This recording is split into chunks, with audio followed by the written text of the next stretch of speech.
Persatuan Kartunis Indonesia menggagas pendirian Museum Kartun Indonesia di Kota Semarang, Jawa Tengah sebagai pusat edukasi, riset, dan dokumentasi karya kartun nasional.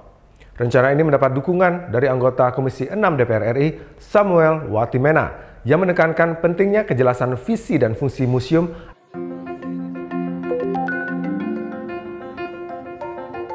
Kartunis tanah air yang tergabung dalam Persatuan Kartunis Indonesia menggagas pendirian Museum Kartun. Wacana tersebut mengemuka dalam gelaran Semarang Cartoon Fest 2025 di Kota Semarang, Sabtu 18 Oktober.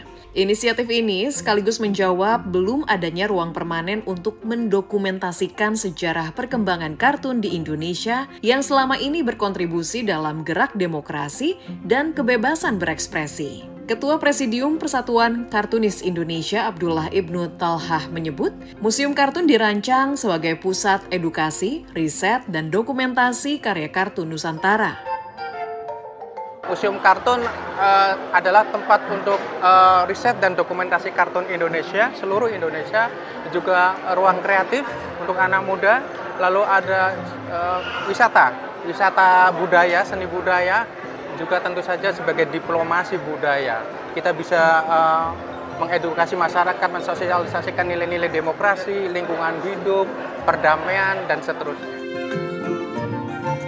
Anggota Komisi 7 DPR RI Samuel Watimena mendukung rencana tersebut. Namun ia mengingatkan perlunya konsep dan arah pengelolaan Museum Kartun ditetapkan secara jelas agar tak sekadar menjadi tempat pamer karya. Saya sangat mendukung, tapi tadi saya juga sampaikan, jangan kemudian euforia ingin bikin museum dan segala macam, perlu dirembukan benar di FGD-nya nanti. Museum Kartun ini mau berbicara apa sih? Ya, karena jangan hanya Museum Kartun ini jadi kumpulan berbagai karya-karya kartun, tapi fungsi dan visinya mau ngapain? Karena kalau fungsi dan visinya tidak jelas, maka jejaring yang akan dibangun dengan anak PAUD, anak kelas 0, SD, SMP, SMA, jadi nggak jelas.